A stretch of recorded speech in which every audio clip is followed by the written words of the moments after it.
Maha Salvador na isa sa close friends niya noon, si Kim Chiu.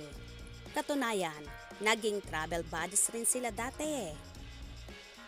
Nagka-issue lang sila ng parehong ma-involve kay Gerald Anderson. Sa ngayon, ang masasabing close friends ng chinita actress sa showbiz ay sina Bella Padilla at Angelica Panganiban. Nabuo ang kanilang samahan na ang Becky. Sa kanyang latest vlog, sumalang si Kim sa pagsagot ng sweet and spicy question. Isa sa mga naitanong sa kanya ay kung bakit absent siya sa kasal ni Maha Salvador. Nagpakatotoo naman ang It's Showtime host sa kanyang sagot. Anya, hindi na raw naman sila ganong ka-close ni Maha tulad noong dati.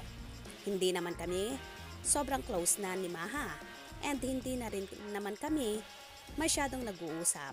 And syempre kapag kasal mo, gusto mo yung mga taong gusto mo lang, andyan to witness your love sa partner mo.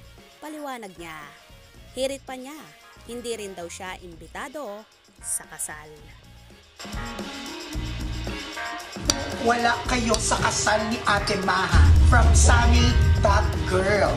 Oh my God. Wala, hindi naman kami sobrang close na ni Maha. And hindi na rin naman kami masyadong nag-uusap. And syempre, kapag kasal mo, gusto mo yung mga taong gusto mong nandiyan to witness your love sa partner mo.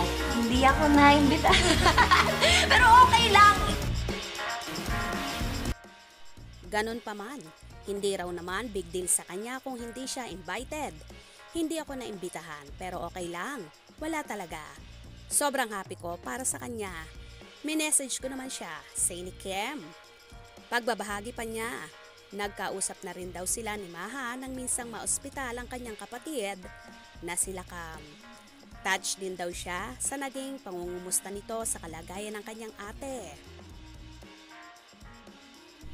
Na-touch din ako nung minessage niya ako dahil dun sa nangyari sa ate ko.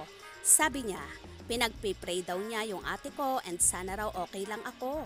Nakausap ko siya noong may nangyari sa ate ko, pero siguro sa kasal. Hindi naman na yun importante kung imbitado ka or hindi.